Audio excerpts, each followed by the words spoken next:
Let me ask you, can you ever forgive yourself if you and your partner are aware of your genotypes and know that you are not compatible and marry anyway? What if you end up having a child with sickle cell anemia and subject the child to the agony of this disease when you could have easily avoided it? Think about it carefully. My name is still Annie, your friendly health coach. Today, I want us to learn about genotypes. Do you know your genotype? I bet you that there are many people who don't know their genotype and the role it plays in life. Genotypes is the unique set of all genes of the individual organism. It is important that you know your genotype before you get married because it can affect you or your offspring if you and your partner are not genetically compatible. Some organizations such as counseling centers and churches require that you and your partner take a genotype test before you can even start marriage counseling. You will not be asked to do the test yourself. I speak from my personal experience. You will be asked to go to the hospital and there are doctors or staff there who are responsible for this test. They will do all the tests and the test result will be sent back to the church. Then someone from the church, maybe nurse, will call and tell you the result, whether you are compatible and can proceed with the marriage preparations or cancel your marriage plans. Instead of waiting until it gets to a stage in the marriage where you know the genotype and by then you may have invested so much in the relationship that you would have had a hard time letting go. I know life can be full of uncertainty, but if you meet someone who is interested in you, you should know your genotype before you accept their proposal.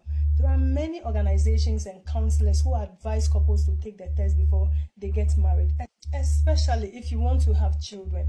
Many people who look for genotype compatibility, they don't want to waste time dating someone who carries the genes that cause sickle cell disease.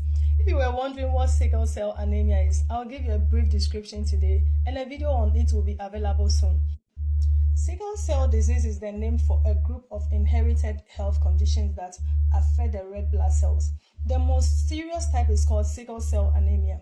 Sickle cell disease is particularly common in people with an African or Caribbean family background. People with sickle cell disease produce unusually shaped red blood cells that can cause problems because they do not live as long as healthy blood cells and can block blood vessels. Sickle cell disease is a serious and lifelong health condition, although treatment can help manage many of the symptoms. The genotypes in humans are AA, AS, AC, and SS. The great problem to avoid with genotype matchmaking for intending couples is sickle cell disease. Someone with the genotype AA can marry across. That is, there is no risk of having a sickler for a child even when he or she marries an SS. But AA marrying an SS can only result in AS children. There is no hope of having a child with the genotype AA, but there is no danger either. If someone with AA marries an AA, that's the best compatible. That's where you save your future children from having to worry about genotype compatibility in future. If AA marries an AS, you will end up with kids with AA and AS, which is good. But sometimes, if you are not lucky, all the kids will be AS. AS and AS should not marry. AS and SS shouldn't think of marriage, and definitely SS and SS must not marry, since there is no chance of escaping having a child with a sickle cell disease. There are many cases where two abnormalities were combined, for example, an AS and AS or AC and AC or AC and AS couple who had 4 or more children without a single sickler one among them. Let me emphasize again that AS should not marry AS. Don't ignore everything in the name of love. Caring for a child with SS can be a nightmare, especially couples who do not have the financial means. And even for those who do have the financial means, the child may die from a crisis or complication that can occur when no one expects it.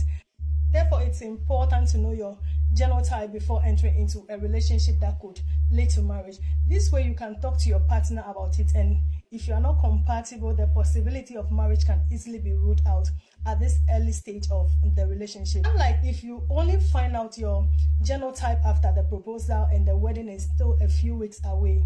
If you want to prevent sickle cell disease, you need to know your genotype. It's just a simple test and it's expensive.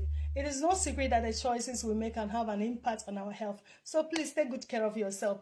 I hope this video encourages you to check your genotype and put into practice all the information I have given you about genotype. If you have any health concerns, please consult your doctor. If you have any questions or comments, feel free to leave them below. Thank you and hey, bye.